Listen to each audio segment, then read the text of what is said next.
Start कर। Hello दोस्तों, मेरा नाम रुच प्रताप यादव है। आप देख रहे हैं मेट्रो न्यूज। दिवाली में आपको क्या चाहिए? पटाखा। पटाखा का नाम बताओ। फुलझड़ी और अनार। और खाने में क्या चाहिए दिवाली में?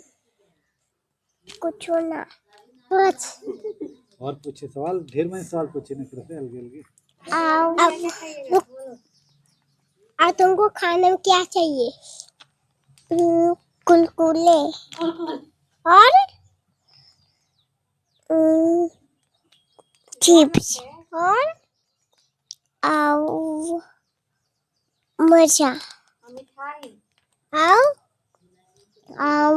बैलून बाचे। टीम में रखेलो ना तो बाबू पर बोलते हैं उस बात का जवाब दे देते हैं। अच्छा वीडियो बनते हैं।